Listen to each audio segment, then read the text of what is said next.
and writing. Yeah. Why'd you come? why would you want to come to a festival that's reflecting on faith and writing? Well, for money.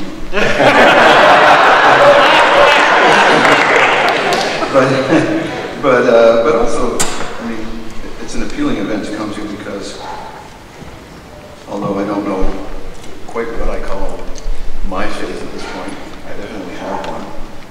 And I've always been interested in the spiritual dimension to life, which I think is maybe the central one. So it's nice to come to a thing and be part of it that addresses that in whatever terms. So. Right. How about literature and the role of literature in your writing, in your life, the influence of literature? Can you say something about that? Yeah, I'm interested in reading at an early age. I don't think I was precocious in terms of my ability to read, but my dad got me interested in reading history initially. I think those Greek myths and ancient history and stuff like that I remember being most interested in after you get past the Dick and Jane stage. And so I've always had that. I got interested in poetry in public school as soon as we moved on beyond what might be called the Dick and Jane stage of that. Poems didn't have to rhyme anymore. And I remember a poem by Archibald MacLeish called Ars Poetica that was the first one. I think I was in grade 6.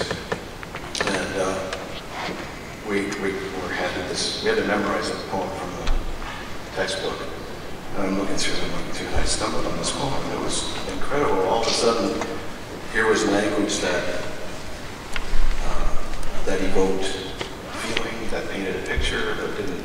I mean, I have nothing against telling stories, but what this did beyond that was, it doesn't tell a story at all. That poem it creates almost a silent space, and the effect it had on me doing that as whatever age you are in grade 6 has never left. And so from that point on, I got very interested in poetry. And I mean, initially, of course, until much later in my teens, it was the poetry we studied in school. That's what I had access to.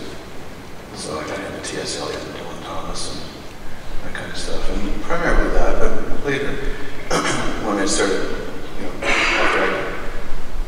there was a period where I read a science fiction novel every night. In my relatively early teens or mid-teens, where you used to be able to buy those ace doubles. You flip them over and stick a book on the other side. And I loved that. It was, I'd get under the covers with a flashlight and, read. Burn through a few batteries. Yeah, I'd read from whenever bedtime was until 4 in the morning and then sleep through school. But, and then I got interested in literature and all that went with that. So that's really kind of the roots of it. So there's this, you become enamored with the evocative power of language and word, and you become a wordsmith, but then you also become a musician, and music is its own language. How do those two languages relate for you? Initially they didn't particularly. I was interested in poetry, and then I got interested in music, and I got interested in composing music. But I hadn't really thought of putting the two things together. I guess the precedent for what I had, where I would have gone with that was opera or something, which didn't interest me at all at that time. And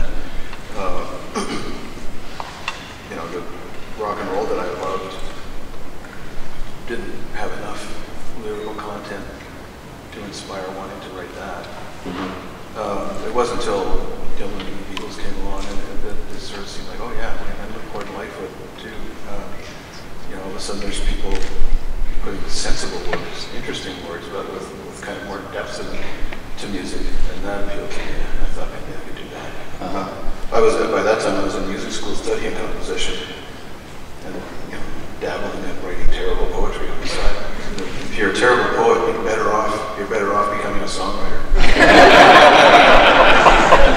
It might help if you're a decent musician as well. Well, it's handy. Yeah. Be able to play an instrument. Yeah. You look like you're itching to play that